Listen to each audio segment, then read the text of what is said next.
ɗazu-ɗazun nan nake jin wasu rahotanni a wasu kafofin yaɗa labarai, an ji an ɗauko hoton wata mata an haɗa da wata tsohuwa an ce wai Ado Aleri, wai matarsa ta je aikin hajji da mamarsa, wai an yi ram da su a can ina a san Saudiya.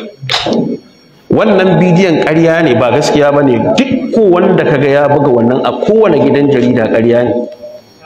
Ka ji ta daga bakina. Adamu Aleri bai da wata mata da ta tafi aikin hajji, bai da wata uwa da ta tafi aikin hajji. Assalamu alaikum masu kallon mu da sauraron mu. Barkanmu da sake saduwa da ku a wannan tasha mai albarka, tashar kunnen Kanawa. Malamin addinin musuluncin nan Sheikh Musa Asadu Sunna ya ce ƙarya ne ba kama matar Ado Aleru ba. Haka zalika Sheikh Musa Asadu Sunna ya ce Ado Aleru ba shi da wata mata ko uwa da suka tafi aikin hajji, kuma muƙaddara ma matarsa ce da mahaifiyarsa aka kama, to me alaƙar laifinsa da kama su? In ji Sheikh Musa Asadu Sunna, ga da bidiyon nasa. To amma in ba sa'a ba yanzu tsautsayi ne zai gitta a ga wata bafulatana, tunda ai yan TikTok ne suka fara ɗauko hoton wata bafulatana suka haɗa da shi da ita, sai aka ce ga matarwa ga shi, sai aka haɗa, haka aka je aka ɗauko. To yanzu in ba sa'a ba haka za a ji ita waccan da aka ɗauki hotonta aka yaɗa wa duniya, aka ɓata mata suna matar wane bata san shi ba, bata da alaƙa da shi, shi ma bai da alaƙa da ita. Ina suka haɗu? Kawai a jinsi, shi bafulatani ne, ita ma bafulatana ce. Sannan muƙaddara da gaske ne mamarsa ce ko matarsa ce, tsakaninmu da Allah a musulunci da dokar ƙasa dole ne abin da shi yake yi na laifi ya zamanto su suna da alaƙa da laifin? To amma me yasa mutane suka yadda cewa in haka ne a yanzu ya halatta, wai saboda ita ta haifi munan cikin gari da muke rawa, iyaye nawa ne suka haifi 'yan daba? Ba za su kirgu ba. To in ko haka za a yi hukuncin, to duk inda wani ɗan daba yake, to ya kamata a kamo matar shi da baban shi da 'yan uwan shi, a yi musu hukuncin da ake ganin za a yi mawa. Rigimar fa da muke, ƙur'ani ne ice fa wala taziru waziratun wuzra ukra. Bahaushe yakin shi kakan haifi mutum amma baka haifi mai ba halinsa ba.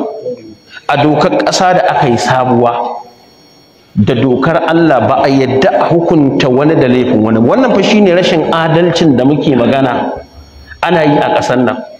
To ba al'ummar da aka yi da'a musu wannan hukuncin cewa in dai an samu wani yana da laifi a cikinsu a hukunta har wanda bai laifi ba, sai al'ummar Fulani su kaɗai aka yi wannan rashin insafi. Yanzu kwanan nan ga wannan rahoton, yaro ne a nan jihar Kano, mahaddacin Ƙur'ani, masu ƙwacen waya suka zo suka kashe shi, kuma malamin addini. Yanzu ya kuke tsammani da 'yan bindiga ne suka kama shi a daji aka ce sun kama mahaddacin Ƙur'ani? Ai na Katsina nan da suka kama shi ba su kashe shi ba cikin Ramadan, haka ne? Amma ai ka ga yadda duniya ta yi me ta yada. To yanzu ga wannan rahoton a cikin garin Kano, masu ƙwacen waya ka gan shi.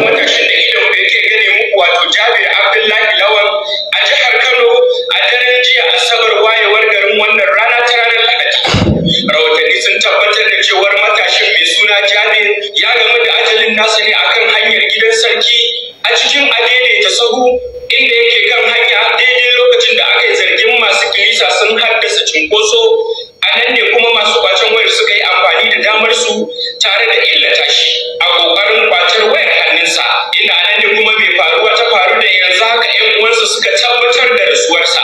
Alaramma Jabir Lawan Abdullahi masanin Alƙur'ani ne kamar yadda 'yan uwa da abokan arziki suka yi masa shaida, mai matukar kwazo da kokari kuma malamin Islamiyya, sannan goga ne a fannin boko domin ya kware masanin kwamfuta ne matuƙa gaya da yake ɗaukar first class kamar yadda abokansu suka tabbatar da hakan a ɓangaren boko, inda zuwa wayewar wannan safiyar ta ranar Lahadi 18 ga watan 5 na shekarar 2025 tuna aka gudanar da jana'izarsa a unguwar Rijiyar Zaki da ke a jihar Kano. Sunana Fahad Kabir Mai Kata.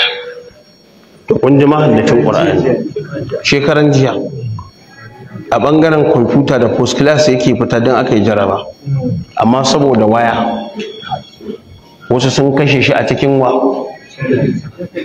keke na a garin Kano. Lala idan wa'annan suna da 'yan uwa iyaye, idan da za a kama su dan Allah laifin su ya shafa kudi ya shafi danginsu. To in haka ne abinda fa muke so a fahimta a ɗabbaƙa kenan, wanda aka kama mai laifi shine wa. In ko aka ce wannan ita ce formular, to yanzu da za a kama waɗanda suka je suka kashe wannan mahaddacin Qur'ani, malamin Islamiyya, gogaggi a gidan boko wanda yake karanta computer science yake fita da post class, suka mai wannan kisan kuma a cikin garin Kano. Yanzu ku kaddara da bandin ne suka kashe wataƙila in ba dan da nake faɗa ba yanzu wani bai ma san an yi ba. Kada wani ya fahimci cewa a'a tunda Allah ya ce wa annabi wala takul lil kha'inina, ba yadda za a yi wani ya laifi mu zo mu kare shi, dan duk wanda ya banna ka kare shi a duniya baka isa ka kare shi a gaban Allah ba. Amma banna kowaye sunantawa yanzu da wannan dan a cikin gari suka yi ta, dan ba Fulani suka yi ta ba sai ta halatta ce wannan bannar daidai ne ko ita ma banna ce? To adalci muke so a yi. Yanzu wanda suka yi wannan ɓannar da za a kama su, duk hankali mai kyau da tunani ya san wanda suka yi ɓannar su ta shafa, ba ta shafi iyayensu ba da danginsu da wanda ke da alaƙa da su. To wannan shine insafin da muke so a yi. Maɓannaci ko a daji yake in yi ɓanna shi ɓannate ne, amma a ci a hukunta shi, sannan a hukunta duk wani jinsi irin nashi saboda wani ya yi ɓanna. Tsakaninmu da Allah mu faɗa ma kanmu gaskiya, wannan abin akwai adalci a ciki? To wannan shine abin nan kai magana wani sai ce ai kana goyon bayan ta'addanci, saboda kawai to ta ina za a zauna lafiya da irin wannan son zuciyar da wannan rashin tsoron Allah da wannan rashin adalcin. Allah ce mana was sama'a rafa'aha wa wada al-mizan, zai ce mana Allah ta dagau, kada mu kuskura mu wuce gona a cikin ma'aunin da Allah ya aji. To yanzu wannan bangaren ina ba magana yin adalci, a ajiye kowane abu inda ya kamata a yi a ajiye shi. Ita ce rigimar da muka yi ta yi da mutane, kuma ita ake ta yi hanyar. To yanzu gashi kana ganin matsaloli, Allah tsaron nan da ake ta fama da ita. Yau din nan wani daga cikin 'yan uwa da ke yankin jihar Zamfara ya turo min da murya halin da ake ciki a wasu yankuna guda 6 wanda suke da alaka da maradu. Yan uwa musulmi, bari ku ji. Ina wani sallama ta addinin musulunci, musamman tun daga babban malamin mu Malam Shek Malam Asad Sunna da sauran yan uwa da suke da tunani irin nasu na alkhairi akan abin da ya shafi ganin an kawo ƙarshen matsaloli na tsaro na wannan ƙasa tamu. A madadin ni matsayina na ɗalibi na wurin malam da sauran kuma yan uwa da kowa na duniya, yana sanarwa da cewa halin da muke ciki a wanda ya shafi yankin mu na Zamfara, more especially Maradun local government, hakika muna cikin jarabawoyi sosai waɗanda yanzu haka wannan garin namu dare da rana duk ɗaya ne a wajen barazana da samun matsala sakamakon rashin jituwa da ya ƙara kamari tsakanin waɗannan 'yan asakai da waɗannan 'yan bandits ɗin. Hakika rashin zaman lafiya ya ƙara dawowa sabo, saboda waɗansu ba su yarda da wannan sasancin ba da ake neman a yi tsakanin waɗannan bayan Allah da su waɗanda suke 'yan asakai. Wannan abin ya sa su ma sun fusata 'yan bandits ɗin. Duk wani wanda yake mutumin da fito yanki mutum daga garin Maradun Local Government, garin Faru na aka haife ni da iyayena da kowa suna ciki yanzu haka, da sarakai da kowa. Sannan akwai garin Jan Bako, shi ma babban gari ne. Sannan akwai garin Goron na Maye, shi ma babban gari ne. Sannan akwai garin Kayan Maradun, shi ma babban gari ne. Sannan akwai garin Boko, duka waɗannan garuruwan titi ɗaya ne, hanya ɗaya ne gare mu a tsakaninmu da zuwa Talatu Makwara, an fito wacce hanyar ta daga Kaura na Moda. To sai kuma garin Tsibiri, to duka waɗannan garin da Damaga duk karkashin Maradu Local Government ne. Hakika wannan abun ya yi kamari tsakanin 'yan asakai da duk inda suka ga wani balatani za su kashe shi. Wannan haka abin yake ya faru. Kasuwan garin ma sun daina zuwa kasuwar faru tana ci ranar wato Laraba. Idan aka ci kasuwar Talata mafara ranar Talata, ranar Laraba shine kasuwan garin faru, garin yanzu ne da ake magana. Sannan kasuwan ranar Alhamis a je Shinkafi. Wayannan kasuwannin nasu suna tafiya collectively ake cin wannan kasuwannin. To amma gashi abin da yake faruwa yanzu, ni kaina yanzu da nake wannan magana an kashe 'yan uwana, kuma yanzu yau ma duki kwana daga ciki. To abin da muke fata ne su malam kamar yadda aka samu wannan zaman lafiya a Kaduna ta sanadiyar su. To kun ji shi kansa an kashe wasu daga cikin 'yan uwansu, ya faɗi wasu ƙauyuka guda 6. Yanzu wasu guraren da ake samun sauƙi kamar jihar Kaduna can abubuwa sun ƙara. Yanzu haka akwai matarsa ɗaya daga ciki mahaifiyarta tana hannun 'yan bindiga. Wayannan ƙauyukan kusan guda 6 da ya lissafa su sun makansu matsayi in dai sun gaba fulatanin ya gitta sai sun kashe shi.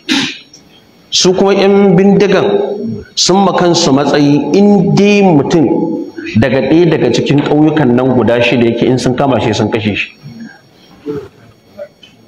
Dan Allah wannan abin ina za a yi shi?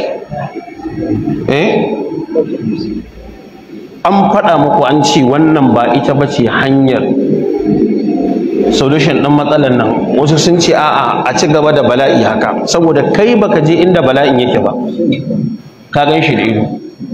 To yanzu wannan an kashe 'yan uwansa, yanzu haka maman matar shi tana hannu. Ya ce ran da suka ɗauke ta, kuma laifin kawai shine ta fito daga waɗannan ƙauyukan kuma mace ce. Yanzu an tafi da ita da wani yaro, ita ba waya, yaron ba waya, kuma gashi ba yarinya ba, ballantana a ce tana da ƙarfin haddan da za ta yi haddace wayan wani in an ji daga can su kira babu. Kuma da bibiyan tashar mu mai albarka domin samun bidiyon mu masu asali da inganci. Wannan ita ce channel ta farko da ke kawo muku dukkanin abubuwan da suka shafi musulunci da musulman duniya baki ɗaya. Kunnan kanawa ƙara da ɗaya ka sha labari. Idan wannan karan shine karan ku na farko da ka fara kallon channel ɗin mu, ku daure ku danna mana alamar subscribe, comment, like and share domin samun abubuwan da zamu kawo muku a kowace rana da ma sauran shirye-shiryen kunnan kanawa.